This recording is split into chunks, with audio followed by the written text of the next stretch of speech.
श्री सच्चिदानंद सद्गुरु साईनाथ महाराज की जय। सद्गुरु श्री साईनाथुनि शरद बाबू जी की जय।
श्री सच्चिदानंद सद्गुरु साईनाथ महाराज की जय।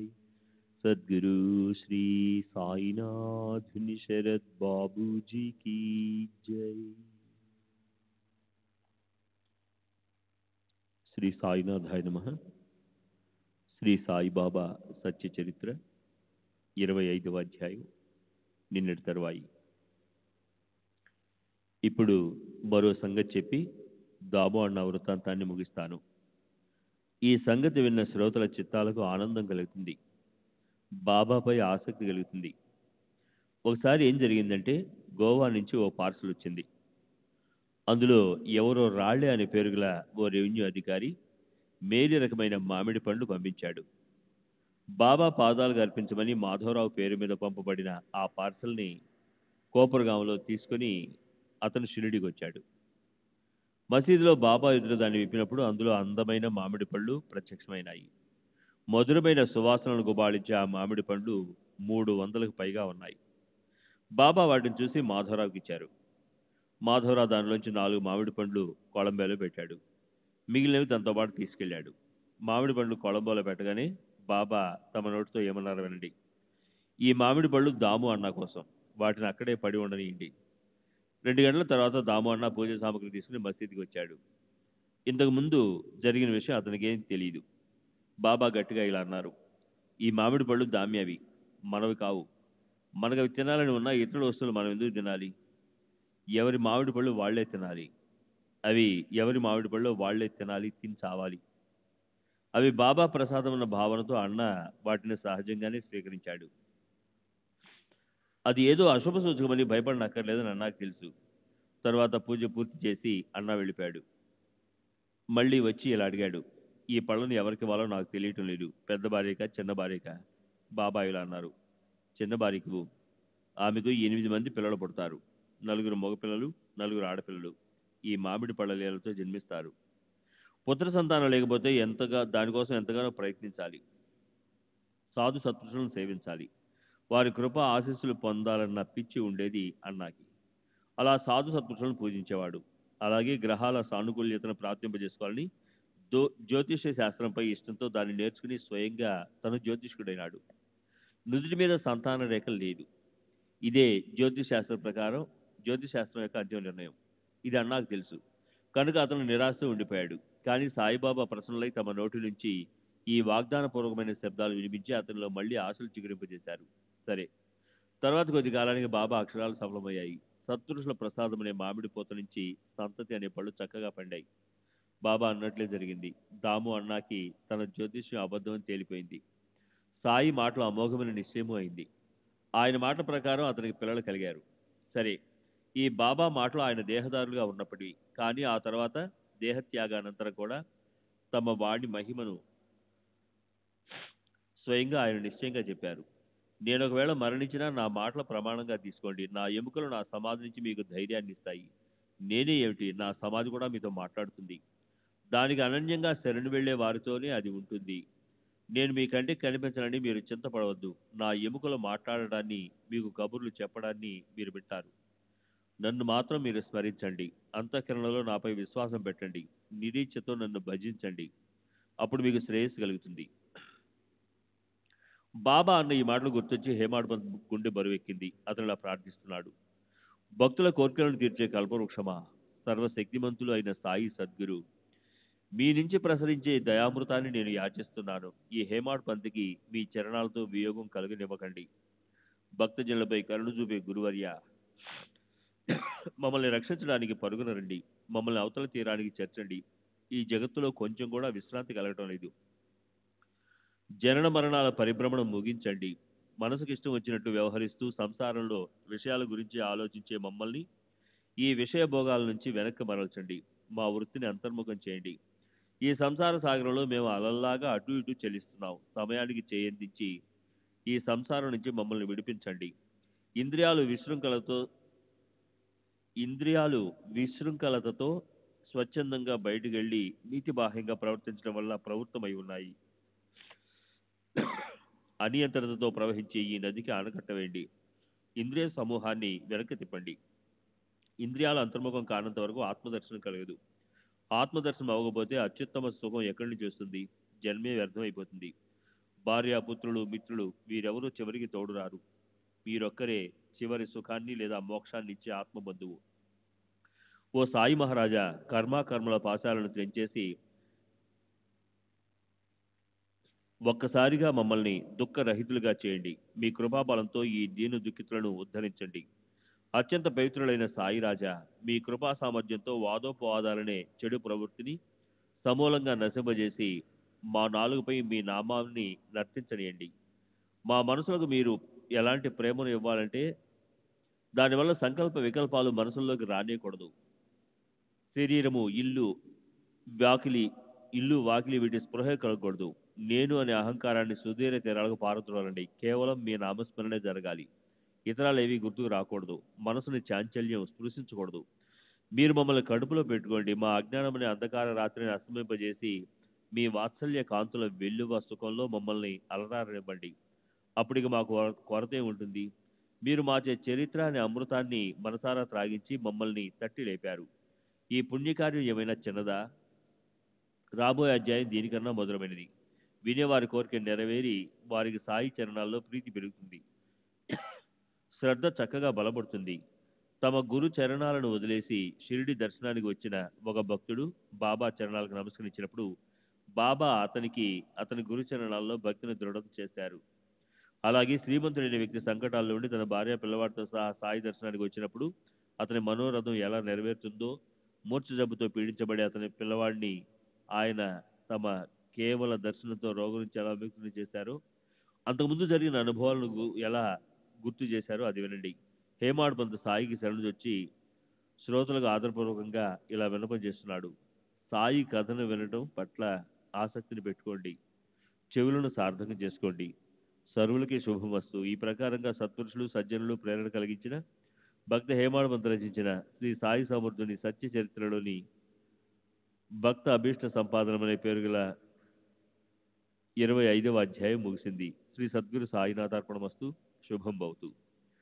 శ్రీ సచ్చిదానంద సద్గురు సాయినాథ్ మహారాజ్ की जय. सद्गुरु श्री साईनाथ शरद बाबू जी की जय.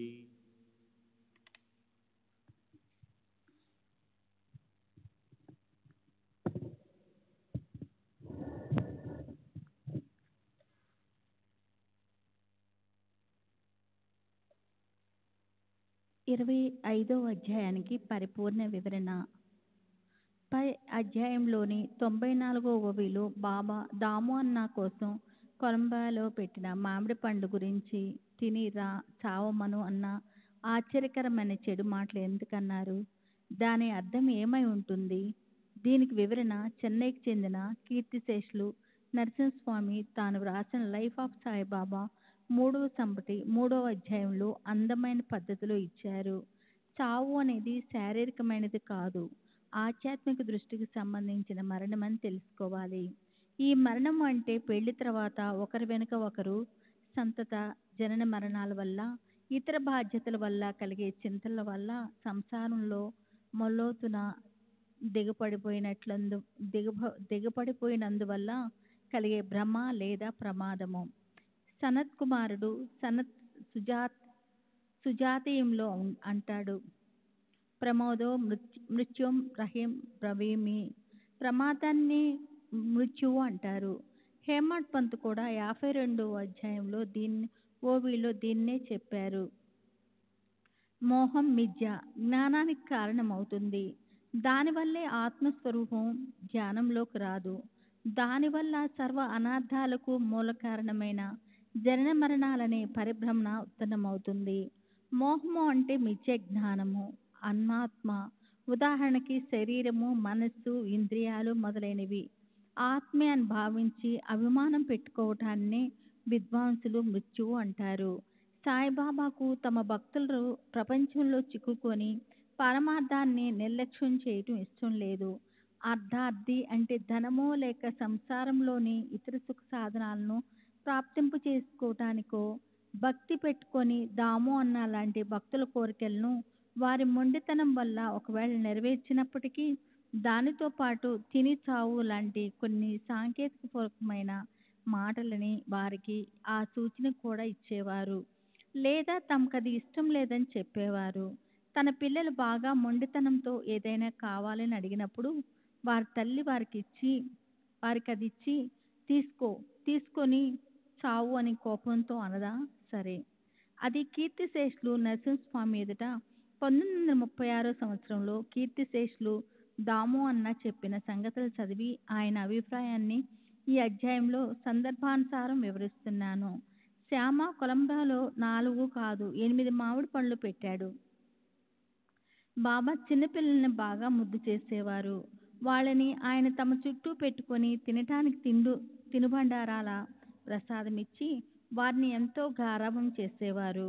అప్పుడప్పుడు బాబా చెప్తున్నా వినకుండా ఏమైనా ఖాద్య వస్తువులను తీసుకొని మసీదు నుంచి వారు పారిపోయేవారు. కానీ బాబా వారు చేసే ఆ అల్లరిని పట్టించుకునేవారు కాదు. కొలంబాలోని గుమగుమలాడుతూ నోరూరించే చక్కటి ఆ పళ్ళను చూసి పిల్లలు బాబాని వాటినిమ్మని అడగసాగారు. దానికి బాబా వారితో ఇలా అన్నారు, అవి దాము సేట్ కోసం పెట్టినవి. పిల్లలు ఇలా అన్నారు, అతనైతే ఇక్కడ ఉండడు, నగరంలో ఉంటాడు. బాబా వారితో ఇలా అన్నారు. అతను ఇప్పుడే ఇక్కడికి రావటానికి బయలుదేరాడు. అయినప్పటికీ ఆ పిల్లలు సందు చూసుకొని అందులోని 4 మామిడి పళ్ళు తీసుకుపోయారు.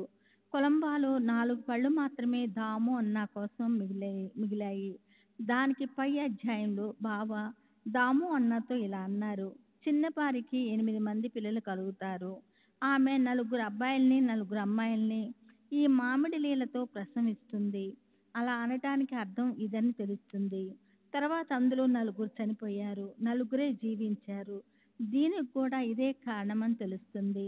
దాము అన్న జాతకంలో పుత్రస్థానంలో పాపిగ్రహం కేతు ఉన్నాడు. అతనికి మారకంలో కృపాదృష్టి లేదు. అందువల్ల అతనికి పుత్ర సంతతి యోగం అసలు లేనే లేదు అని జ్యోతిష శాస్త్ర నిర్ణయము. కానీ అతనికి సాయిబాబా లాంటి సమర్థ గురువు లభించారు. ఆయన కృపా దృష్టితో ఆ పాపిగ్రహం యొక్క వక్ర దృష్టి నివారించబడింది. దాము అన్నకి పుత్ర సంతతి ప్రాప్తించింది. దీనిపై ఏమని సిద్ధమవుతుందంటే ఈశ్వరుని లేదా గురుని బలం ముందు గ్రహ బలము నిర్వీర్యం అవుతుంది. శ్రీ త్యాగరాజు ఇలా అంటాడు. గ్రహ బలమేహి శ్రీరామానుగ్రహ గ్రహ బలమే బలం. గ్రహ బలం ఎంతటిది? శ్రీరామ కృపా బలమే అన్ని బలాల కంటే పెద్దది. నిజమే. గోపాల్ గుండుకి మొహాన లేకపోయినా పుత్ర సంతతి కలగటానికి, రఘునాథరావు టెండూల్కర్ కొడుకు డాక్టర్ పరీక్ష పాస్ అవటానికి, షోలాపూర్కు చెందిన ఔరంగాబాద్కర్ భార్య 27 ఏళ్ల తర్వాత పుత్రావతి అవటానికి కారణం గురుకృప కాక మరేమిటి? దీన్ని మీరు బాబాకున్న అసామాన్య సామర్థ్యమని అంటారా, లేక ఆయన త్రికాల జ్ఞానమని అంటారా, లేక ఆయన సత్య సంకల్ప సిద్ధి అంటారా? బాబా మాటలు నిశ్చయంగా ఎంతో నిజము. ఇది మాత్రం ముమ్మాటికి నిజము. సాయి నోటి నుంచి వచ్చిన అక్షరాలు ఖచ్చితంగా బ్రహ్మ లిఖితాలే. దాము అన్న బాబాపై పెట్టుకున్న భక్తి ప్రాపంచిక శ్రేయస్సు కోసమే. కనుక అతని ఈ 2 కథలు మనకి ప్రాపంచికం గురించి మంచి పాఠాలు నేర్పుతాయి. మానవులు డబ్బు మరి ఎక్కువగా సంపాదించాలన్న లోభం పెట్టుకోకూడదు. ఉత్తమ పద్ధతిలో ధనం సంపాదించాలి. ధనం లేకపోతే ఈ జగత్తులో ఏమీ చేయలేం. 4 పురుషార్థాల్లో అర్థం 2వ స్థానంలో ఉంటుంది. ఈ పురుషార్థం గురించి మన శాస్త్రాల్లో చెప్పబడి ఉంది. కానీ వెంటనే అది బాగా సంపాదించాలని చట్టాలాంటి ప్రమాదకరమైన వ్యవహారాల్లో తలదూర్చడం అంటే బాబాకి ఇష్టం లేదు. మనకున్న ఆహారం మనకు చాలు, లక్షల కోసం పరిగెత్తవద్దు. 2. బాబాను మనం ఏదైనా ఒకటి అడిగినప్పుడు అది చాలా రోజుల దాకా లభించకపోతే మనము బాబాపై అలుగుతాము. అలా చూసి మనం ఆయనపై భక్తిని కూడా వదిలేస్తాము. ఇది మూర్ఖత్వము.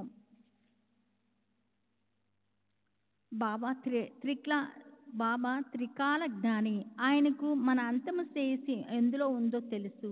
మనం పిల్లల్ని పుట్టాలని కోరుకున్నప్పుడు వారు వెంటనే మరణించినా లేదా అంగవైకల్యంతో పుట్టినా లేదా పెళ్ళయ్యాక వృద్ధాపంలో బాధలు పెట్టినా అప్పుడేం ప్రయోజనము? 3. గురువుని ప్రాపంచిక విషయాల గురించి ప్రత్యక్షంగానో లేదా ఆయన ఫోటో ముందో చీటీలు వేసో సలహాలను ఎప్పటికీ అడగకూడదు. ఒకవేళ అడిగితే ఆయన ఆజ్ఞ ప్రకారం తూచా తప్పకుండా వ్యవహరించాలి. ఆయన ఆజ్ఞ మన కోరికకు విరుద్ధంగా ఉన్నా సరే ప్రత్తి లేదా ధాన్యం పైన వ్యాపారం చేయవద్దన్న బాబా సలహాని దాము అన్న విన్నాడు. కనుక అతనికి అన్యాయం జరగకుండా శ్రేయస్సు కలిగింది. సద్గురువుపై అనన్య శ్రద్ధ ఉండాలి. ఆయన ఏమైనా చెప్తే అది పైకి ఎంత విచిత్రంగా అపాయకరంగా ఉన్నప్పటికీ ఆ రకంగా వ్యవహరించడానికి మనం భయపడకూడదు. బాబా దాము అన్నాని మామిడి పండ్లు తిని చావు అన్నా కూడా దాము అన్న ఆ మామిడి పండ్లు స్వీకరించాడు. చిన్నపారికి అవి తినటానికి ఇచ్చాడు. కనుక అతనికి ఉన్న పుత్రప్రాప్తిపై కోరిక నెరవేరలేదా?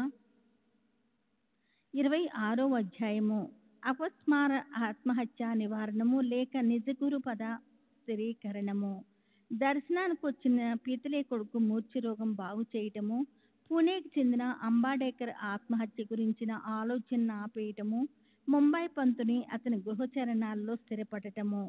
శ్రీ గణేశునికి నమస్కారము, శ్రీ సరస్వతీదేవికి నమస్కారము, శ్రీ గురు మహారాజ్కి నమస్కారము, శ్రీ కులదేవతకి నమస్కారము. శ్రీ సీతా శ్రీరామచంద్రులకి నమస్కారము. శ్రీ సద్గురు సాయినాథునికి నమస్కారము. పంచమహాభూతాలనే మనస్సు, ఇంద్రియాలతో తెలుసుకోగల సర్వ సజీవ నిర్జీవ పదార్థాలు సముదాయంలో ఉన్న ఈ జగత్తు అద్దంలో పడే నగర ప్రతిబింబంలాగా మాయా పంజాలో పడిపోయే చిత్రమే. వాస్తవానికి ఈ విశ్వము అసలు ఉత్పన్నం కాలేదు.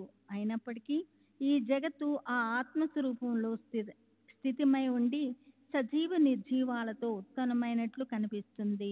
అద్దంలో కనిపించినవన్నీ నిజానికి అందులో ఉండవు. నిద్రలో మనోప్రవృత్తిని అనుసరించి దృశ్యాలు కనిపిస్తాయి, కానీ మేలుకున్న తర్వాత అవి నశించిపోతాయి. ఏకనాథ్ భాగవతం 2వ అధ్యాయంలో చూడండి. ఒకానొక నిద్రిస్తున్న వ్యక్తి స్వప్నంలో తన మనసుతో జగత్తుని కల్పించినట్లు అలా కనిపించే ఈ జగత్తు కేవలం మిథ్య. జాగ్రత్తావస్థ ప్రాప్తిస్తే స్వప్నంలో అనుభవించిన సంసారం కరిగిపోతుంది. సద్గురు నుంచి మహా వాక్యోపదేశం అయితే అభేద జ్ఞానము అనే ఆనంద ప్రకాశం ప్రకటమవుతుంది. 67 నియమిత గురువుతో సఖ్యం ఏర్పడితే ద్వైతమంతా పోయి ఐక్యత కలుగుతుంది. ఆయనది తత్వమసి అనే వాక్యానికి సాక్ష్యాన్ని చూపిస్తారు. జగత్తు అస్తిత్వం ప్రకటమవటానికి ఆధారభూత సత్తా కేంద్రము ఈశ్వర స్వరూపి అయిన గురువు అనే ఆత్మ ప్రసన్నమైనప్పుడే ఈ ఆత్మానుభవం కలుగుతుంది. ఈ ఆత్మస్వరూపము స్వయం ప్రకాశకము, సత్స్వరూపము అయి ఉంది. అది నిజానికి పంచమహాభూతాలు మాయ కౌతుకము ఆడే ఆటే. బ్రహ్మ నుంచి గరిక పోచ వరకు విస్తరించిన ఈ పంచమహాభూతాత్మకమైన జగత్తు సర్వము కల్పితమే. ఇది కేవలం మాయ యొక్క దృశ్యమే.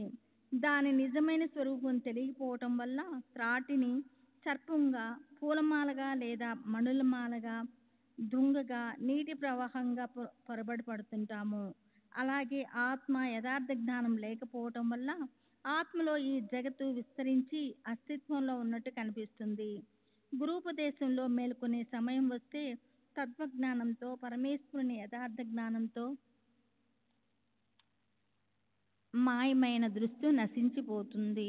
శ్రీ సచిదానంద సద్గురు సాయినాథ్ మహారాజ్ కి సద్గురు శ్రీ సాయినాథుని శరద్ బాబూజీకి జై.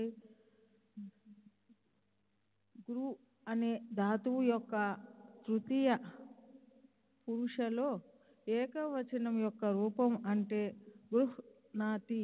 దీని అర్థం మనసులో పెట్టుకుంటే శిష్యుడికి తత్వజ్ఞానం ఉపదేశించడానికి గురు ఒక్కరే ఈ జగత్తులో సమర్థులని గుర్తొస్తుంది.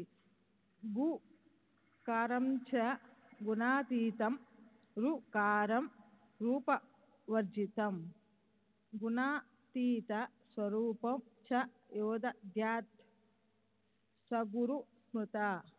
గురుగీత 46వ శ్లోకం. గురు అనే శబ్దంలో గు అనే అక్షరం గుణాతీత స్వరూపానికి నిదర్శనంగా ఉంటుంది. రు అనే అక్షరం రూపాతీత స్వరూపానికి నిదర్శనంగా ఉంటుంది.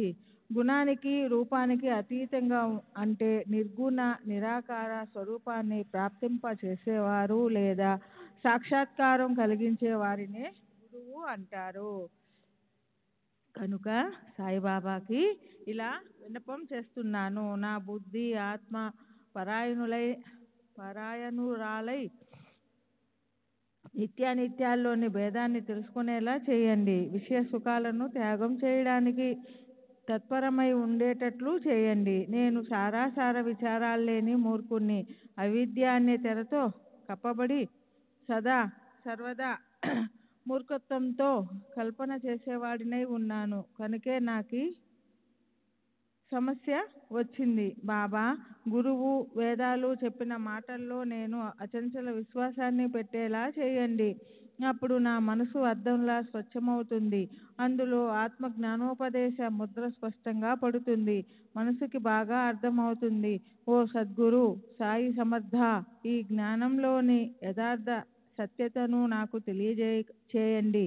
ఎందుకంటే అనుభవం లేకుండా నోటికొచ్చినట్లు వాగితే పరమార్థం ఎలా సాధించబడుతుంది? కనుక బాబా మీ ప్రభావంతో ఈ జ్ఞానాన్ని ప్రత్యక్షంగా శరీరంతో అనుభవింపజేయండి. అప్పుడు సాయుధ్య ముక్తి, జీవాత్మ పరమాత్మలో విలీనం అవ్వడం సహజంగా ప్రాప్తిస్తుంది. కృపతో నాకు ఈ దానం చేయండి. దానికోసం దేవా సద్గురు సాయి, నేను మీ చరణాలలో నా దేహాభిమానాన్ని అర్పిస్తాను. ఇక నుంచి మీరే అన్నీ చూసుకోవాలి. నా అహం నా దగ్గర లేదు. నా దేహాభిమానం మీరు తీసుకోండి. అప్పుడు నా సుఖ దుఃఖాల జ్ఞానం నాకుండదు. మీ ఇష్టం వచ్చినట్లు సూత్రాన్ని నడిపి నా మనసుని బంధించండి. లేదా నా అహంకారాన్ని స్వయంగా మీరే తీసుకొని సుఖ దుఃఖాల అనుభవాన్ని కూడా మీరే తీసుకోండి. నాకు దీని గురించిన చింత వద్దు. ఓ పూర్ణకామ సాయినాథ, మీకు జయకారాలు. మీ పట్ల నా భక్తిని ఉంచండి.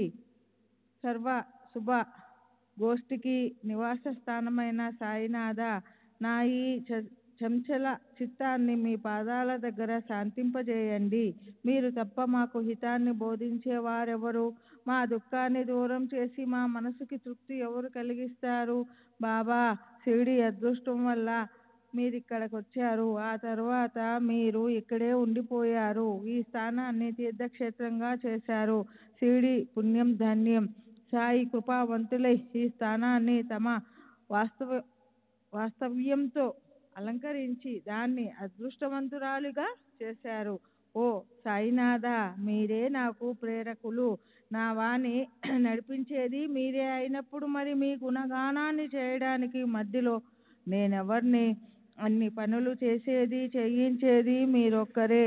మీతో నిత్య సహవాసమే మాకు వేదాంతాల అభ్యాసం. మీ చరిత్ర శ్రవణమే మాకు పురాణ గ్రంథ పారాయణం. ఒక క్షణం కూడా వృధా కానియకుండా అదే పనిగా మీ నామాన్ని జపించడమే మా నిత్య ధ్యానం. ఇదే మాకు తృప్తి. ఈశ్వర భజనకి విముఖులమయ్యే సుఖం మాకు అవసరం లేదు. అంతకన్నా పరమార్థానికి బాధకరమైన అధపతన మీ ఇంకెక్కడ ఉంటుంది? ఆనంద అశ్రువులే కాచిన వేడి నీరు, వాటితో మీ పాదాలు కడుగుతాను. గుండెల నిండా పొంగి పొరలే శుద్ధ ప్రేమే చందనం, దాంతో మీ దేహానికి లేపనం పెడతాము. ఉత్తమ పద్ధతిలో ఉండే చెక్కు చెదరని శ్రద్ధే మిమ్మల్ని ఆచ్ఛాదించే వస్త్రం. దాన్ని మీ దేహంపై వేస్తాము.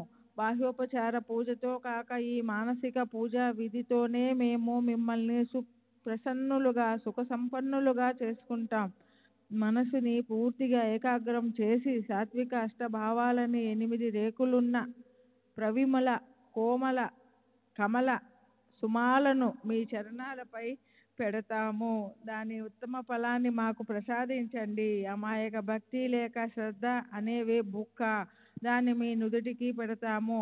అచంచల భక్తి విశ్వాసాలే నడుముకి కట్టే మొలత్రాడు, దాన్ని మీ నడుముకి కడతాము. మీ పాదాల బొటన వ్రేలుపై తలపెట్టి పూర్తిగా మీకు శరణు వచ్చి అలౌకిక ఆనందాన్ని దోచుకుంటాం. మా ప్రేమ పారవస్యమే రత్నాల అలంకారం, దాంతో మిమ్మల్ని అలంకరిస్తాము. మా సర్వస్వమే మీకు దృష్టి తీసే చేదు వేపాకులు, ఉప్పు, ఆవాలు మొదలైనవి, వాటితో మీకు దృష్టి తీస్తాము. 5 ప్రాణాలే చామరలు, వీటితో మీకు వీస్తాము. మా తన్మయత్వమే మీకు ఛత్రం, దాంతో మీకు ఎండ నుంచి రక్షణ కలిగిస్తాము. ఈ ప్రకారంగా గంధ ఆర్ఘ్యాలతో సహా అష్టోపచారాలతో చేసే స్వానందమనే పూజను మీకు అర్పిస్తాము. ఓ సాయి రాజా, మా కోర్కెల కోసం మేము మిమ్మల్ని ఆరాధిస్తాము. అలాంటి మానసిక పూజనే క్రీస్తుశేషులు హరిభక్త పరాయణుడు దాసగను తన సాయినాథ స్తవన మంజరిలో 112 నుంచి 114, 119 నుంచి 122 ఓవిల్లో చేశాడు. మేము కోరుకున్నది ప్రాప్తింప చేసుకోవడానికి సాయి సమర్థుల నామాన్ని జపిస్తాము. ఈ మంత్రంతోనే పరమార్థాన్ని సాధ్యం చేసుకొని మా నిష్టని సార్థకం చేసుకుంటాము. గత అధ్యాయంలో అత్యంత దయాపరులైన శ్రీ సాయి సమర్థులు తమ భక్తుల శ్రేయస్సు కోసం వారికి ఎలా శిక్షణ ఇచ్చేవారో చెప్పాను. ఇప్పుడు ఈ అధ్యాయంలో తమ దర్శనానికి వచ్చిన భక్తులను తిరిగి తమ మూల గురువు పాదాల్లో ఎలా స్థిరం చేసేవారో ఆ కుశలతతో ఉన్న కథని శ్రద్ధతో వినండి. గత అధ్యాయం చివర పంత్ అనే పేరు గల భక్తుడి కథ అమృతం గురించి నిర్ధారణంగా చెప్పబడింది. అందులోని తత్వం మనసులో స్థిరంగా ముద్రించుకోవడానికి బాబా అతనికి ఎలాంటి అనుభవాలను చూపారో, కళ్ళల్లో నిష్ఠ అనే అంజనాన్ని ఎలా పెట్టారో, తమ గురు పాదాల్లో స్థిరంగా ఎలా చేశారో, మనసుని ఎలా శాంతింప చేశారో శ్రద్ధగా వినండి. ఓసారి పంత్ అనే పేరు గల ఓ భక్తుడు తన మిత్రుడితో కలిసి సాయి దర్శనం మీదున్న కోరికతో గొప్ప ప్రయత్నంతో షిరిడీ చేరాడు. అతను ఇదివరకే ఓ గురువు అనుగ్రహాన్ని పొంది ఉన్నాడు. తన గురువు చరణాల్లో అతని మనసు స్థిరమయ్యింది. అసలు షిరిడీ తను ఎందుకు వెళ్ళాలి అని అతని మనసులో శంక కూడా ఉత్పన్నమయ్యింది. కానీ యోగంలో ఉంటే మానవులకు అనుకోకుండానే అదృష్టం కలిసొస్తుంది. పంతు సాయి దర్శనానికి వెళ్ళే సమయం వచ్చింది. అది ఖచ్చితంగా సుఖకారకమయ్యింది. మనం ఒకటి తలుస్తాం, కానీ ఈశ్వరుడి మనసులో మరోటేదో ఉంటుంది. విధి ముందు ఏది పనిచేయదు. అది ఎలాగో ప్రశాంత చిత్తంతో వినండి. షిరిడీకి యాత్ర చేయాలని నిశ్చయించుకొని కొంతమంది ఆనందంగా ఓ చోట కలిసి తమ ఇళ్ల నుండి బయలుదేరి రైలు బండిలో కూర్చున్నారు. ఈ భక్తులు బండిలో ఎక్కినప్పుడు అక్కడే అనుకోకుండా ఈ పంత్ కూడా కూర్చొని ఉన్నాడు. మాట్లాడుతూ ఉండగా వీరంతా షిరిడీకి వెళ్తున్నారని పంత్కి తెలిసింది. ఆ భక్తుల్లో కొందరు పంత్ స్నేహితులు. అందులో పంతు వియంకుడు, వియపురాలు కూడా, అంటే కూతురు లేదా కొడుకుకి అత్తమామలు ఉన్నారు. పంతు మనసులో అసలు ఆ ఆలోచన లేకపోయినా బలవంతంగా వాళ్ళు షిరిడీ రండి అని అడిగి అతన్ని ఒప్పించారు. మొదట పంతు తను వెళ్ళవలసిన చోటుకి టికెట్ కూడా కొన్నాడు. కానీ తర్వాత అతని ఆలోచన మారిపోయింది. అతను విరార్ స్టేషన్లో దిగాడు. భక్తులు ముంబైకి వెళ్ళిపోయారు. పంతు కూడా తన గురువు అనుమతి తీసుకొని ఖర్చు కోసం అప్పు చేసి మిత్రుల మనసు నొప్పించకూడదని ముంబైకి వెళ్ళాడు. అప్పుడు అందరూ కలిసి ఆనందంగా షిరిడీ వచ్చారు. ఉదయం సుమారు 11 గంటలకి వాళ్ళంతా మసీదుకి వెళ్ళారు. ఇంతలో బాబా పూజ కోసం భక్తుల రద్దీ చూసి వారికి ఉల్లాసం కలిగింది. బాబా రూపం చూసి వారెంతో ఆనందించారు. ఇంతలో పంత్కి కళ్ళు తిరిగి స్పృహ తప్పిపోయాడు. అతని ప్రాణం నీరస పడింది. శరీరం చలనరహితంగా అయ్యింది. అది చూసి అతనితో పాటు వచ్చిన వారికి చింత కలిగింది. వారి మనసు ఎంతో అశాంతికి లోనయ్యింది. కానీ సాయిబాబా కృపా దృష్టి వల్ల ఆ భక్తుల సహాయంతో మొహంపై నీరు చల్లాక పంతు స్పృహలోకొచ్చాడు. పూర్తిగా అతను స్పృహలోకి వచ్చి నిద్ర నుంచి మేల్కొన్నట్లు కంగారుగా లేచి కూర్చున్నాడు. సాయిబాబా సర్వజ్ఞులు. పంతు మొదట ఓ గురువుకి శిష్యుడు అని ఆయనకి తెలుసు కనుక అతనికి ధైర్యం చెప్పి బాబా అతని గురువు వద్దే స్థిరంగా ఉంచేశారు. ఎలాంటి సందర్భంలోనూ తమ స్థానాన్ని వదలకూడదు, ఆశ్రయ స్థానాన్ని వదలకూడదు. సర్వదా తమ స్థానాన్ని అంటిపెట్టుకొని ఉండాలి. ఏకనిష్టతో సమస్త గురువుల ఐక్యతను గుర్తుపెట్టుకోవాలి అన్నారు. పంత్కి అదంతా బోధపడింది. తన గురువుని గుర్తు చేసుకొని సాయిబాబా కరుణని జన్మంతా గుర్తుపెట్టుకున్నాడు. అలాగే ముంబైకి చెందిన హరిచంద్ర పితలే అనే ఓ వ్యక్తి తన కొడుకు మూర్ఛవ్యాధితో పీడించబడడంతో ఎంతో బాధపడిపోయాడు. దేశ విదేశాలలో డాక్టర్లందరూ అయిపోయారు, కానీ ఏ ఉపాయమూ పనిచేయలేదు.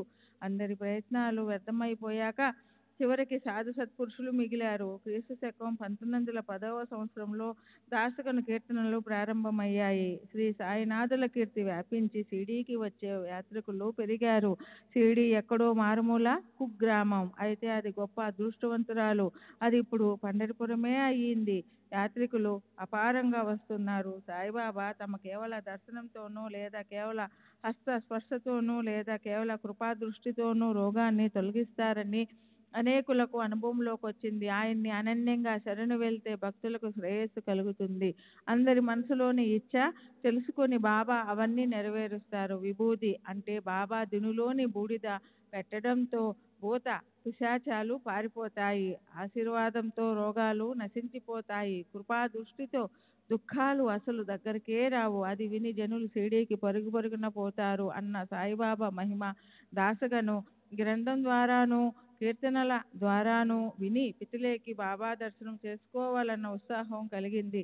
పిల్ల పాపలను రకరకాల పళ్ళు తీసుకొని అతను తమ పూర్వ జన్మ పుణ్యం వల్ల బాబా దర్శనానికి ఆయన్ని కలిసేందుకు షిరిడీ చేరుకున్నాడు. అక్కడ పిల్లవాడిని బాబా పాదాలపై పడేసి తాను కూడా బాబా ముందు సాష్టాంగపడ్డాడు. అప్పుడు విపరీతం జరిగింది. సాయిబాబా దృష్టితో చూడగానే పిల్లవాడు స్పృహ తప్పి కళ్ళు తిరిగి కింద పడిపోయాడు. పితలే మనసులో ఎంతగానో భయపడ్డాడు. ఆ తల్లిదండ్రులు భయపడిపోయారు. ఆ పిల్లవాడు నేల మీద స్పృహ లేకుండా అలా పడిపోయాడు. నోట్లోంచి బాగా నురగలు వచ్చాయి. ఈ దురదృష్టానికి ఏ ఉపాయం చేయాలి అని తల్లిదండ్రులకి చింత పట్టుకుంది. ఆ పిల్లవాడి ఉచ్ఛ్వాస నిశ్వాసాలు ఆగిపోయినట్లు అనిపించింది. నోట్లోంచి అదే పనిగా నురగలు అలా వస్తూనే ఉన్నాయి. శరీరం అంతా ముచ్చెమటలు పోశాయి. అతను బ్రతికి ఉన్నాడన్న ఆశ సన్నగిల్లింది. అంతకు ముందు ఆ పిల్లవాడికి అలాంటి మూర్ఛ ఎన్నోసార్లు వచ్చింది. అయితే ఒకసారి కూడా ఇంత దీర్ఘకాలం ఉండలేదు. ఆ మూర్ఛ నభూతో నభవిష్యతి అన్నట్లయింది. దీంతో అతనికి మరణం ఆసన్నమవుతుందా ఏమిటా అన్న పరిస్థితి వచ్చింది. పిల్లవాడికి కలిగిన అలాంటి దురవస్థ చూసి తల్లికి కళ్ళల్లో అశ్రువులు ఆగలేదు. ఆమె మనసులో ఇలా అనుకునింది, మేమెందుకు వచ్చాం, ఇక్కడ జరిగింది ఏమిటి? ఉపాయం వెతకడానికి పోతే అపాయం ఎదురైంది. సాయిబాబా పాదాలు అలా ప్రాణఘాతకంగా ఉన్నాయేమిటి? మా ప్రయత్నాలన్నీ బూడిదలో పోసినట్లయ్యాయి. దొంగల భయంతో ఇంట్లోకి ప్రవేశిస్తే ఆ ఇల్లే దేహం మీద పడినట్లు, పులి తింటుందని ప్రాణభయంతో పారిపోయిన ఆవుకి దారిలో కషాయవాడు కలిసినట్లు, ఎండతో తపించిన బాటసారి చెట్టు నీడన విశ్రాంతి చూసుకోవాలనుకుంటే ఆ చెట్టే పెగిలించబడి దేహం మీద పడినట్లు, దైవంపై శ్రద్ధతో ఆయన్ని పూజ చేయాలని పోతే ఆ దేవాలయమే దేహం మీద ఒరిగినట్లయింది. బాబా అప్పుడు తల్లిదండ్రులైన పితలేకి ధైర్యం చెప్తూ ఇలా అన్నారు, మనసులో కొంచెం ధైర్యం పెట్టుకోండి. పిల్లవాడిని మీ బసకి తీసుకెళ్ళండి. అతన్ని జాగ్రత్తగా తీసుకెళ్ళండి. స్పృహలోకి వస్తాడు. ఓ అరగంటలో అతను శరీరంలో స్పృహ వస్తుంది. ఊరికే తొందరపడకండి. సరే. తర్వాత వాళ్ళలాగే చేశారు. బాబా మాటలు నిజమయ్యాయి. భార్యతో సహా పితలేకి ఎంతో ఆనందం కలిగింది. చెప్పనక్కర్లేదనుకుంటా అతని మనసులోని కుశంక దూరంగా పారిపోయింది. అప్పుడు పితలే తన భార్యతో కలిసి బాబా దర్శనానికి వచ్చాడు. ఎంతో వినయంగా ఆయనకి సాష్టాంగ నమస్కారం చేశాడు. తన పిల్లవాడు లేవడం చూసి కృతజ్ఞతాపూర్వకంగా మనసులో ఆనందించి అతను బాబా పాదాలు నొక్కుతూ కూర్చుండిపోయాడు. అప్పుడు బాబా మందహాసంతో అతన్ని ఇలా అడిగారు, ఇప్పుడు ఆ కుశంకల తరంగాలు ఆగిపోయాయా? అచంచల విశ్వాసంతో ధైర్యంగా ఉండే వారిని శ్రీహరి రక్షిస్తాడు. పితలే మొదటే శ్రీమంతుడు. గొప్ప కులంలో జన్మించిన అతను లోకంలో ప్రసిద్ధి చెందాడు. అతను బాబాకి పళ్ళు తాంబూలం అర్పించి అక్కడున్న వారికి మిఠాయిలు పంచిపెట్టాడు. అతని భార్య ఎంతో సాత్వికురాలు. ఆమెది ప్రేమతత్వం, శ్రద్ధ కూడా ఎక్కువే, భావికురాలు కూడా. ఆమె బాబా వైపే తదేకంగా అలా చూస్తూ మసీదులో స్తంభం దగ్గర కూర్చునేది. బాబా వైపు అలా చూస్తూ ఉంటే ఆమె కళ్ళల్లో సుర్లు తిరిగిన అశ్రువులు చెక్కిళ్లపై దూసుకు ప్రవహించేవి. అదేవిధంగా జరుగుతూ ఉంటే ఆమె ప్రేమలోని విశిష్టతను చూసి బాబా కూడా తమని తాము మర్చిపోయేవారు. దైవంలాగానే సత్పురుషులు కూడా భక్తులకు ఆధీనంలో ఉంటారు. తమని అనన్యంగా భజించే వారిపై వీరు కృప చూపిస్తారు. సరే. ఆ భక్తురాలు తిరుగు ప్రయాణానికి సిద్ధమై మసీదుకి బాబా దర్శనానికి వచ్చారు. బాబా ఆజ్ఞను విభూదిని తీసుకొని బయలుదేరారు. ఇంతలో బాబా తమ జేబు నుంచి 3 రూపాయలు తీసి పితలేను దగ్గరికి పిలిచి ఏమన్నారో వినండి. బాబు, ఇదివరకు నీకు నేను 2 రూపాయలు ఇచ్చాను. దాంతోపాటు వీటిని కూడా కలిపి పూజా మందిరంలో పెట్టు. వీటిని పూజిస్తే నీకు శ్రేయస్సు కలుగుతుంది. బాబా ప్రసాదం అంటూ పితలే ఆ రూపాయలను ఆనందంతో స్వీకరించాడు. బాబా పాదాలపై సాష్టాంగపడి అతను ఇలా అన్నాడు, మహారాజా, మాపై కృప చూపండి. పితలే మనసులో ఇలా అనుకున్నాడు, నేనైతే షిరిడీకి రావడం ఇది మొదటిసారి. మరి బాబా ఇలా ఎందుకు అంటున్నారో నాకు ఖచ్చితంగా అర్థం కావటం లేదు. బాబాని ఇంతకు ముందు నేనెన్నడూ చూడలేదు. మరి ఇదివరకు ఆయన నాకు 2 రూపాయలు ఇవ్వడం ఏమిటి? వారన్న ఆ మాటలకు అర్థం నాకు స్పష్టంగా తెలిసేదెలా? పితలేకి ఇది తెలుసుకోవాలనే కుతూహలం పెరిగింది. కానీ బాబా అది తెలవనీయలేదు. ఆ అస్పష్టత అలాగే ఉండిపోయింది. మహాత్ములు సహజంగా ఏదో మాట్లాడినప్పటికీ వారి ఆ మాటలు నిజమే అయి ఉంటాయి. ఈ సంగతి పితలేకి తెలుసు కనుక అతను ఆలోచనలో పడ్డాడు. కానీ ముంబైలో తమ ఇంటికి తిరిగి వెళ్ళిన తర్వాత అక్కడున్న ఓ వృద్ధురాలి ద్వారా ఇతను తన జిజ్ఞాసను పోగొట్టుకున్నాడు. ఆ వృద్ధురాలు పితలే తల్లి. సహజంగా షిరిడీ కబుర్లు చెప్తున్నప్పుడు 3 రూపాయల సంగతి బయటపడింది.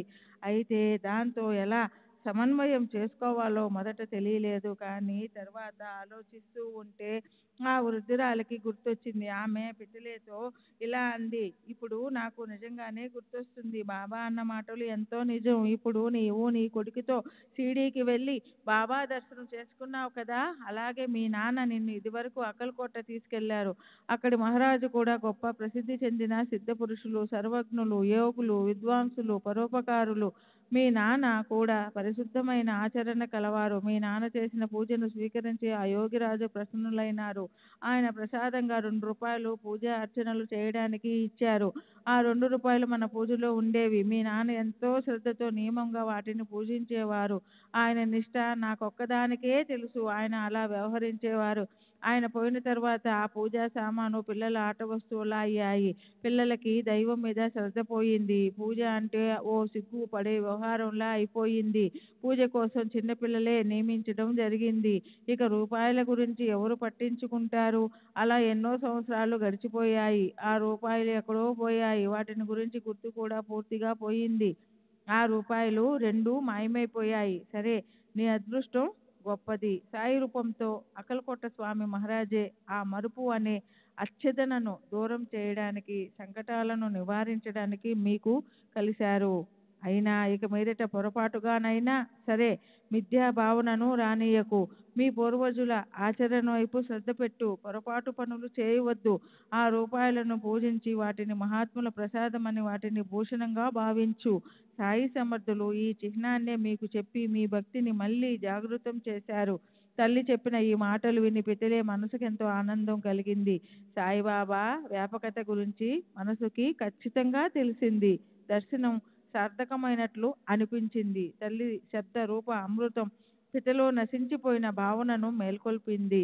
పశ్చాత్తాపం అనే ప్రాయశ్చిత్తాన్ని కలిగించింది. కలగబోయే శ్రేయస్సుని చూపించింది. సరే, అయిందేదో అయ్యింది. మహాత్ములు జరగబోయే పని కోసం మేల్కొల్పారు. వారి ఉపకారానికి కృతజ్ఞతుడై పితలే తన పనిలో సావధానుడైనాడు. శ్రీ సచ్చిదానంద సద్గురు సాయినాథ్ మహారాజ్ की जय. सद्गुरु श्री साईनाथुनि शरद बाबूजी की जय. सच्चिदानंद सद्गुरु साईनाथ महाराज की जय. सद्गुरु श्री సాయినాథుని శరత్ బాబూజీకి జై. అలాంటిదే మరో అనుభవం చెప్తాను. భక్తుల విశృంఖలము, అవిచారము అయిన మనోవృత్తిని బాబా ఎలా ఆపుతారో దాన్ని ప్రశాంత చిత్తంతో వినండి. గోపాల నారాయణ అంబాడేకర్ అని పేరు గల సాయిబాబా శ్రేష్ఠ భక్తుడొకడు పూణేలో ఉండేవాడు. అతని కథను ఆదరపూర్వకంగా వినండి. ఇంగ్లీషు ప్రభుత్వంలో ఆబ్కారీ డిపార్ట్మెంటు మాదక ద్రవ్య నిబంధన శాఖలో అతను ఉద్యోగం చేసేవాడు. 10 సంవత్సరాలు అయిపోయాక దాన్ని విడిచి అతను ఇంట్లో ఖాళీగా కూర్చున్నాడు. అతనికి విధి వక్రించి ప్రతికూలమైంది. రోజులన్నీ ఒకేలా ఉండవు. గ్రహదశ తిరిగింది. దాన్ని అనుభవించకుండా ఎవరు తప్పించుకోగలరు? మొదట్లో అతనికి ఠానే జిల్లాలో ఉద్యోగం ఉండేది. తరువాత విధివశాత్తు అతను జవహర్ వచ్చాడు. అక్కడ అధికారి అయ్యాడు. అక్కడే అతను నిరుద్యోగి అయిపోయాడు. ఉద్యోగం అంటే తామరాకు మీద నీటి బొట్టు లాంటిది, అశాశ్వతం. మళ్ళీ తిరిగి ఎలా లభిస్తుంది? అంబాడేకర్ ప్రయత్నాలు ఎంతగా చేసినా అతనికి ప్రయోజనం కలగలేదు. కనుక ఎవరికి దాస్యం చేయకుండా స్వతంత్రంగా ఉండాలని అతను నిశ్చయించుకున్నాడు. దానికి తోడు ఆపదలు కూడా వచ్చి పడ్డాయి. అతను పూర్తిగా హతాశుడైనాడు. సంవత్సరాలు గడిచే కొద్దీ అతని ఆర్థిక పరిస్థితి దిగజారిపోయింది. ఆపదల మీద ఆపదలు వచ్చి ఇంట్లోని పరిస్థితి సహింపరాని విధంగా అయింది. ఆ ప్రకారంగా 7 సంవత్సరాలు గడిచాయి. ప్రతి సంవత్సరము అతను షిరిడీ వెళుతూ వస్తూ ఉండేవాడు. బాబా ముందు సాష్టాంగపడి రాత్రింబవళ్ళు ఆయనకి మొర పెట్టుకునేవాడు. క్రీస్తు శకం 1916వ సంవత్సరంలో అతనికి ఎంతో విరక్తి కలిగి ఇలా అనిపించింది. షిరిడీ వెళ్ళి ప్రాణాలు తీసుకోవాలనుకున్నాడు. ఈసారి కుటుంబంతో కలిసి 2 నెలలు షిరిడీలో ఉన్నాడు. ఓ రాత్రి ఏం జరిగిందో వినండి. దీక్షిత్వాడ ఎదురుగుండా ఎడ్లబండిపై కూర్చున్నప్పుడు అంబాడేకర్ మనసులో ఆలోచనా తరంగాలు ఎగిశాయి. అతనికి జీవితంపై విసుగు పుట్టింది. అతడి మనసు ఉదాసీనంగా అయిపోయింది. ఈ బాధలు ఇక చాలు, వద్దు అనుకుని జీవించాలన్న ఆశను వదిలేసి విరక్తితో అంబాడేకర్ బావిలో దూకటానికి నిశ్చయించుకున్నాడు. దగ్గరలో ఎవరు లేకుండా చూసి దుఃఖాన్ని దూరం చేసుకోవటానికి తన మనసులో కోరిక తీర్చుకోవాలని అతను నిర్ణయించుకున్నాడు. ఆత్మహత్య మహాపాపం, ఎంతో భయంకరమైనది. ఆయన చనిపోవాలన్న తన ఆలోచనను అతను దృఢతరం చేసుకున్నాడు. కానీ ఈ జగత్తుని నడిపించేవారు సాయిబాబా. ఆయన అంబాడేకర్ ఆలోచనను ఆపేశారు. అక్కడే 4 అడుగుల దూరంలో ఓ భోజన గృహం ఉండేది. అది నడిపే అతను కూడా బాబా సేవకుడే.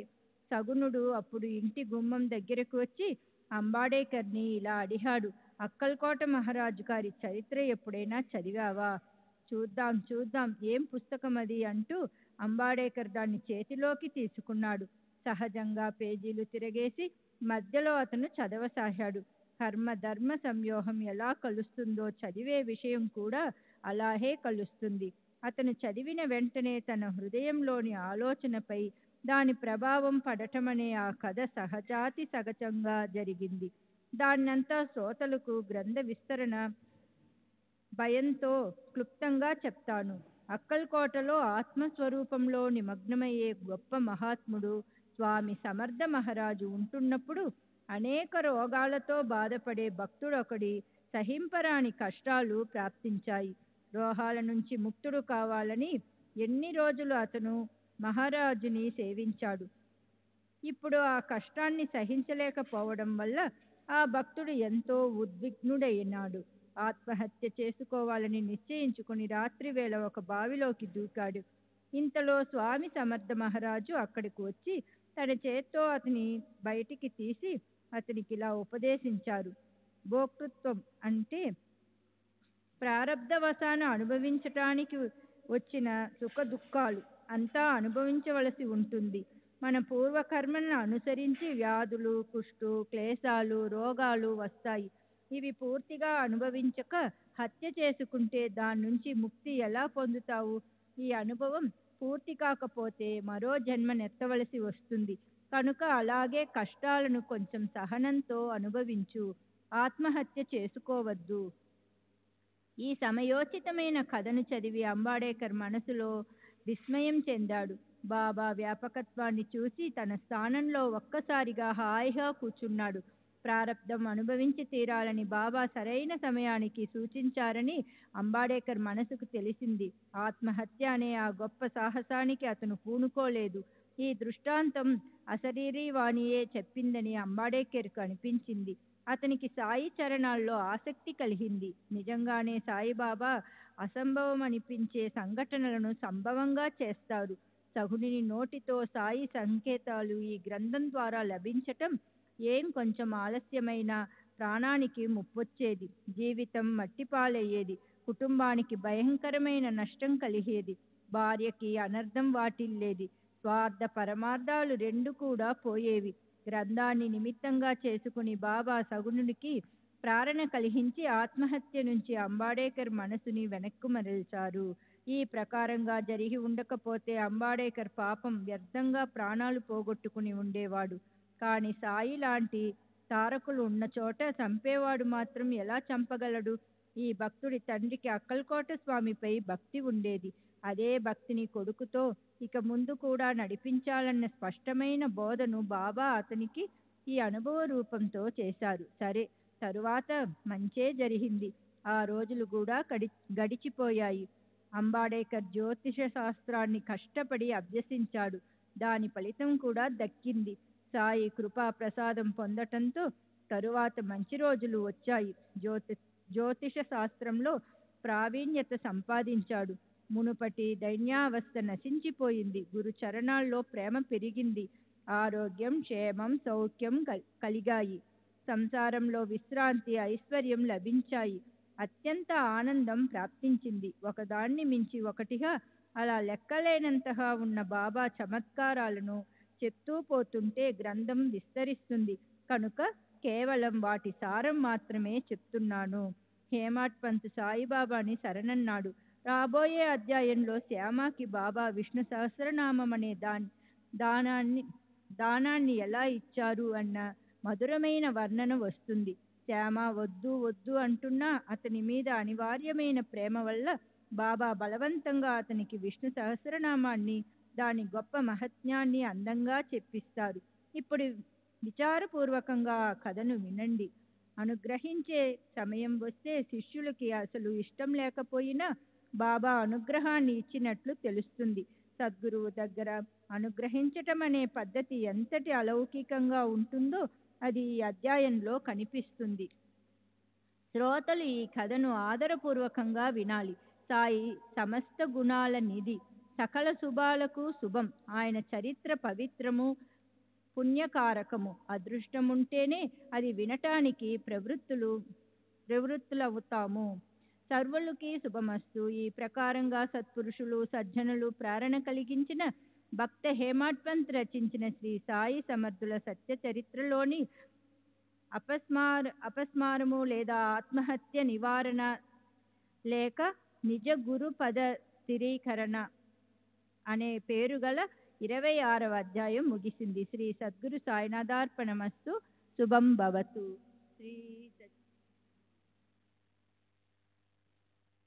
26వ అధ్యాయానికి పరిపూర్ణ వివరణ. ఈ అధ్యాయంలోని 3 కథలు సత్పురుషులకు ఒకరితో ఒకరికి గల ఏకాత్మతా దర్శనాన్ని మనకి లభింపచేస్తాయి. ఈ సత్పురుషులకు అనాది కాలం నుంచి ఉండే అనుబంధము, గోప్యమైన వారి పద్ధతి ఎలా ఉండేదో చూడండి. సమయం, సందర్భం కలిసి వచ్చినప్పుడు తమకిష్టమైన ప్రదేశంలో తమ కార్యాలు పూర్తి కావటం కోసం ఈ సత్పురుషులు అవతరిస్తారు. అయితే వాళ్ళు పరస్పరం భిన్నంగా ఉండరు. వారుండే చోట్లు, సమయము, కార్యము వేరువేరుగా ఉన్నప్పటికీ ఒకరి మనోగతాన్ని మరో మహాత్ముడు తేలికగా కనుక్కుంటారు. వారందరూ అంతర్యంలో ఒక్కరే.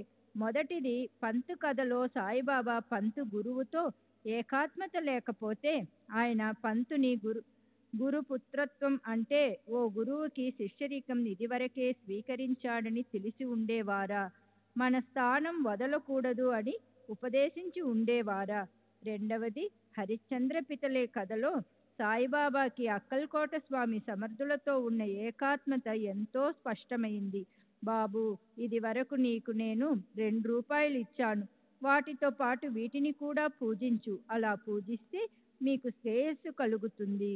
మూడవది పూణేకి చెందిన అంబాడేకర్ కథలో కూడా బాబా అతనిచే భోజనశాల సగుణిని యొక్క అక్కల్కోట మహారాజు గ్రంథంలోని సరైన యోగ్య సందర్భాన్ని చదివించారు.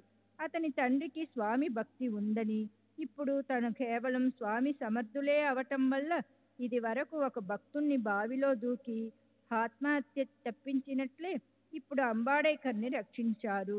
తండ్రి చేసిన భక్తినే ముందుకు కొనసాగించమని చెప్పి అనుభవాన్ని ఇచ్చారు. సాయిబాబాకి స్వామి సమర్థులతో ఉండే ఏకాత్మత గురించి ఇది వరకు 5వ అధ్యాయంలో వేప చెట్టు క్రింద పాదుకా స్థాపన ఆఖ్యానంలో వచ్చింది. రేపు పోదామనుకున్నప్పుడు ఈరోజు స్వప్నంలో స్వామి సమర్థులు ఇలా ఆజ్ఞాపించారు. ప్రస్తుతం నా నివాసం షిరిడీలో ఉంది కనుక నీవు అక్కడికే వెళ్ళు. అదీ కాక కీర్తిశేషులు బివి నరసింహస్వామి వారు తమ సాయిబాబా చార్టర్స్ అండ్ సేయింగ్స్ అనే పుస్తకంలో 74వ చార్టర్లో ఒక భక్తుడితో దీని గురించిన అనుభవాన్ని చెప్పారు. అది ఇలా ఉంది. ముంబైలోని తాడ్డేవ్లోని కేశవ నాయక్ క్రీస్తు శకం సుమారు 1878 సంవత్సరంలో అక్కల్కోట వెళ్ళినప్పుడు స్వామి సమర్థులు నిర్యాణం అవ్వాలని నిర్ణయం తీసుకున్నట్లు ఇతనికి తెలిసింది. అప్పుడు అతను మహారాజుని ఇలా అడిగారు, మహారాజ్, మీరు వెళ్ళాక మేము ఎవరిని ఆశ్రయించాలి? దానికి స్వామి అతనికి తమ పాదుకలను ఇచ్చి వాటిని పూజించమని చెప్పారు. అలాగే ఇప్పుడు నా అవతారం అహ్మద్నగర్ జిల్లాలో షిరిడీలో ఉన్నది. అక్కడికి నీవు వెళుతూ ఉండు. అక్కడే నీ భక్తిని నిలుపుకో. అప్పుడు నీకు నేను గుర్తుకు రాను. నీవు సుఖంగా ఉంటావు అని చెప్పారు. కేశవ్ నాయక్ అప్పటి నుంచి షిరిడీకి ఎప్పుడూ వెళ్తొస్తూ ఉండేవాడు. స్వామి సమర్థులని ఆయన భక్తులు దత్తావతారంగా భావిస్తారు. అదే విధంగా సాయిబాబాని కూడా మనం దత్తావతారంగా భావించి ఆయనకి హారతి ఇవ్వటంలో ఆశ్చర్యం లేదు. అవతీర్ణ జాలాసే స్వామి దత్తాదిహంబర హారతి సాయిబాబా. దత్తాత్రేయ స్వామియే సాయిబాబాగా అవతరించారు. ఐసా ఏ ఈబా సాయి దిహంబర అక్షయ రూప అవతార సర్వహి వ్యాపకతూ శృతిసార అనసూయ అత్రి కుమార. అనసూయ అత్రుల కుమారుడు, సర్వవ్యాపకుడు, వేదాల సారము, అక్షయ రూపుడు అయిన దత్తాత్రేయులుగా రండి సాయి. రుసో బహిని బంధుహి స్వసుర సాసుబాయి రుసో న దత్తగురు సాయిమా మజవరి కదీహి రుసో. సోదరులు, అత్తమాములు నాపై అలిగిన ఓ దత్తగురు సాయి జనని నాపై ఎన్నటికీ అలుగకు. శ్రీ సచ్చిదానంద సద్గురు సాయినాథ్ మహారాజ్ కీ జై. శ్రీ సాయినాథుని శరత్ బాబుజీకి జై. 27వ అధ్యాయము దీక్ష, అనుగ్రహం, దానం. శ్రీ గణేశాయ నమః. నమస్కారం. శ్రీ సర్వీ దేవితికి నమస్కారం. శ్రీ గురు మహారాజ్కి నమస్కారము. శ్రీ కుంభదేవతికి కులదేవతికి నమస్కారం.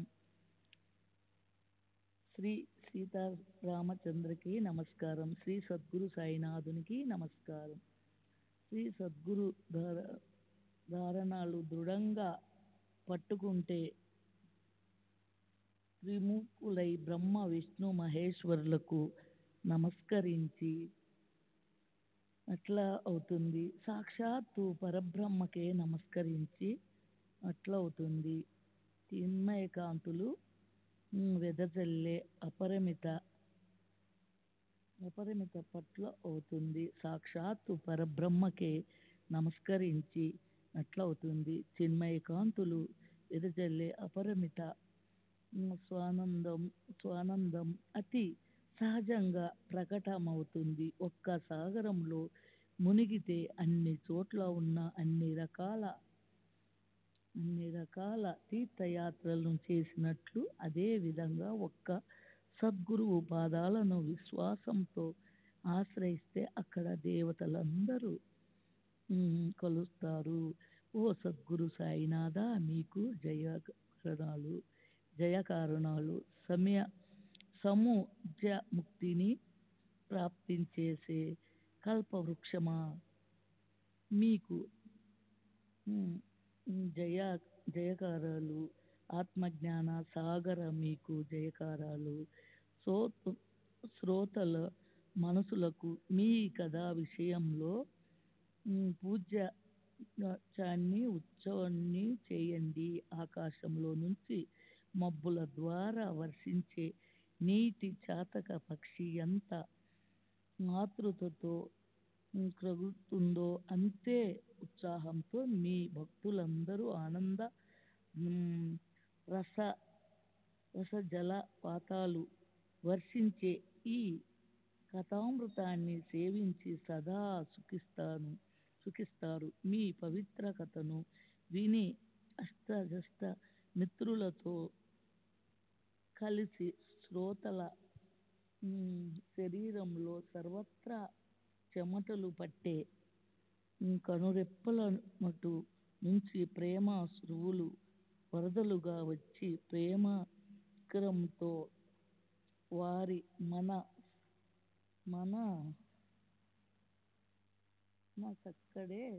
మనసక్కడే ఆగిపోక కంఠం ముద్దమవుతుంది. దేహాల రోమాంచం మౌనంగా సరే పదే ఎడబటం ఎక్కినట్లు చెప్పటం అనుగ్రహం ఉంటుంది.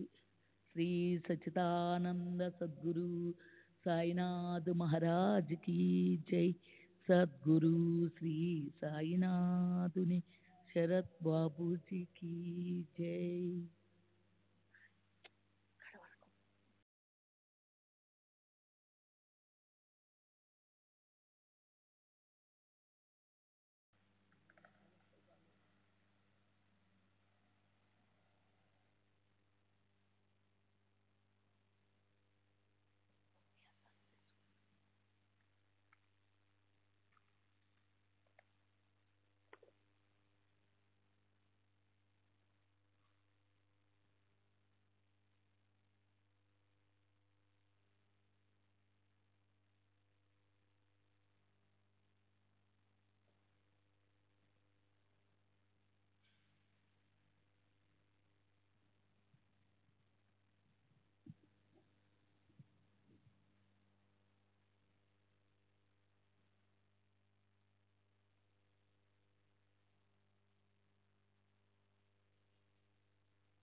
श्री सच्चिदानंद सद्गुरु साईनाथ महाराज की जय. सद्गुरु श्री साईनाथ शरद बाबू जी की जय. साई रहम नजर करना, बच्चों का पालन करना. साई रहम नजर करना, बच्चों का पालन करना. जाना तुमने जगत पसार, सब ही झूठ जमाना. जाना तुमने जगत पसार, सब ही झूठ जमाना. साई रहम नजर करना, बच्चों का पालन करना. साई रहम नजर करना, बच्चों का पालन करना. मैं अंधा हूँ बंदा आपका, मुझसे पथ दिखलाना. मैं अंधा हूँ बंदा आपका, मुझसे पथ दिखलाना. साई रहम नजर करना, बच्चों का पालन करना. साई रहम नजर करना, बच्चों का पालन करना. दास गणों कहे अब क्या बोलूं, थक गई मेरी रसना. दास गणों कहे अब क्या बोलूं, थक गई मेरी रसना. साई रहम नजर करना, बच्चों का पालन करना. साई रहम नजर करना, बच्चों का पालन करना. रहमो नजर करो अब मोरे साई, तुम बिना नहीं मुझे माँ बाप भाई. रहमो नजर करो, मैं अंधा हूँ बंदा तुम्हारा. मैं अंधा हूँ बंदा तुम्हारा. मैं ना जानू, मैं ना जानू, मैं ना जानू. अल्लाह इलाही रहमो नजर करो, रहमो नजर करो, अब मोरे साई, तुम बिना नहीं मुझे माँ बाप भाई। रहमो नजर करो, काली जमाना मैंने गमाया, काली जमाना मैंने गमाया, साथी आखिर का, साथी आखिर का, साथी आखिर का, तुम बिना कोई। रहमो नजर करो, रहमो नजर करो, अब मोरे साई, तुम बिना नहीं मुझे माँ बाप भाई। रहमो नजर करो, अपने मस्जिद का झाड़ू गड़ो है, अपने मस्जिद का झाड़ू गड़ो है, मालिक हमारे, मालिक हमारे, मालिक हमारे, तुम बाबा साई। रहमो नजर करो, रहमो नजर करो, अब मोरे साई, तुम बिना नहीं मुझे बाप भाई। रहमो नजर करो। श्री सच्चिदानंद सद्गुरु साईनाथ महाराज की जय। सद्गुरु श्री साईनाथ शरद बाबू जी की जय।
श्री सच्चिदानंद सद्गुरु साईनाथ महाराज की जय।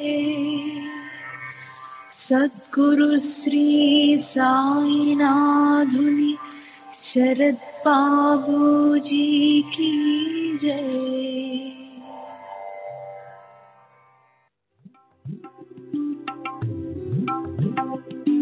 साई बाबा, साई बाबा।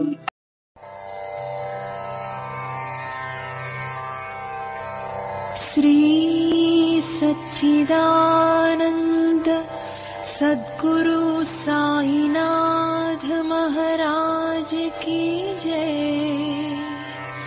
सद्गुरु श्री साईनाथुनि शरद बाबू जी की जय।